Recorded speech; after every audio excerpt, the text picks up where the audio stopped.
شادی ہو گئی آپ کی، بیوی کے پاس آپ کو ملنے جانا ہے.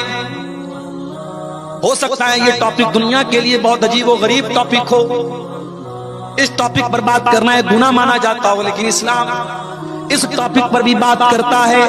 اور بیوی سے ملنے کے وہ طریقے جو ناجائز اور حرام ہیں، اسلام ان سے منع کرتا ہے. آج ہمارے نوجوانوں میں گندی فلموں کے ذریعے اور موویز کے ذریعے بہت سارے غلط طریقے بیوی سے ملنے کے رائج ہو چکے ہیں. آج اس کی بھی جانکاری کرنے کی ضرورت ہے کہ میاں بیوی کے تعلقات کے سلسلے میں اسلام کیا کہتا ہے. بہت سارے غلط اور ناجائز طریقے رائج ہو چکے ہیں، اور ہمارے نوجوانوں میں جو بہت سارے طریقے ایسے مشہور ہو چکے ہیں شہوت پوری کرنے کے جو حرام اور ناجائز ہے. کوئی اپنے ہاتھوں سے اپنی شہوت کو برباد کر رہا ہے، اپنے شریر کو برباد کر رہا ہے، اور کوئی شادی شدہ انسان اپنی بیوی کے ساتھ جو نیچرل طریقہ ہے اس سے ہٹ کر کے غیر فطری طریقے سے جانوروں سے بھی بدتر جو طریقہ. حضرت سلمان فارسی رضی اللہ تعالیٰ عنہ کے پاس ایک مرتبہ یہودی آئے، اور یہودیوں نے آ کر کے مذاق اڑاتے ہوئے کہا کہ اے سلمان فارسی، تمہارے نبی نے تو تمہیں سب کچھ سکھایا ہے، تو یہ بھی سکھایا ہوگا پیشاب کیسے کیا جائے، پاخانہ کیسے کیا جائے.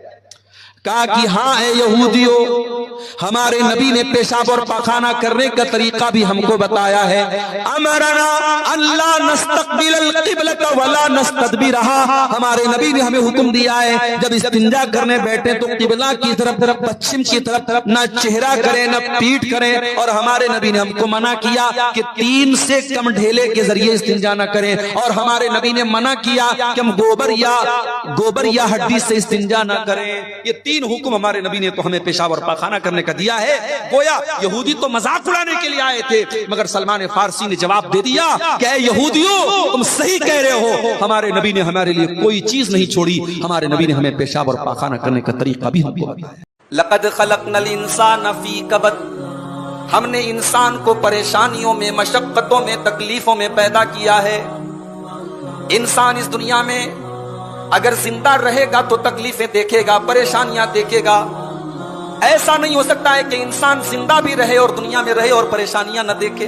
لقد خلقنا الانسان فی کبد، ہم نے انسان کو پریشانیوں میں، مشقتوں میں پیدا کیا ہے.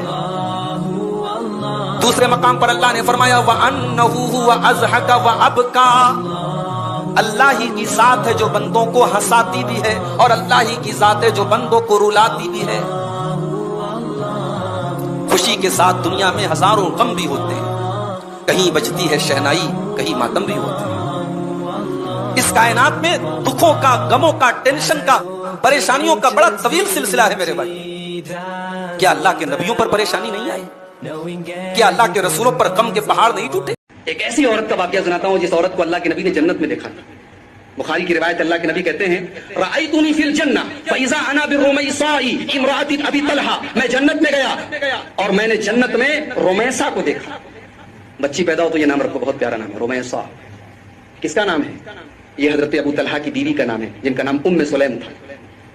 اللہ کے نبی فرما رہے ہیں میں نے رمیسا کو جنت میں دیکھا، اور میں نے جنت میں کسی کے پاؤں کی آواز سنی، دیکھا تو بلال تھے. اور میں نے جنت میں ایک محل دیکھا جس محل کے آنگن میں ایک خوبصورت لڑکی تھی. میں نے سوچا کہ محل میں داخل ہو جاؤں. میں نے پوچھا کس کا محل ہے؟ جواب دیا گیا عمر کا. جب نام سنا عمر کا تو میں اندر نہیں گیا. مجھے عمر کی غیرت یاد آ گئی. عمر کو قطعی پسند نہیں کہ عمر کے جو ہے گھر میں ان کی اجازت کے بغیر کوئی جائے. مجھے عمر کی غیرت یاد آ گئی. مجھے جب یہ معلوم ہوا کہ وہ محل حضرت عمر کا ہے تو میں اس میں نہیں گیا. اللہ کے نبی حدیث سنا رہے ہیں، حضرت عمر فاروق موجود ہیں، رونے لگتے ہیں، کہتے ہیں بے ابی و امی یا رسول اللہ، اے اللہ کے رسول میرے ماں باپ آپ کے اوپر قربان ہوں، علیک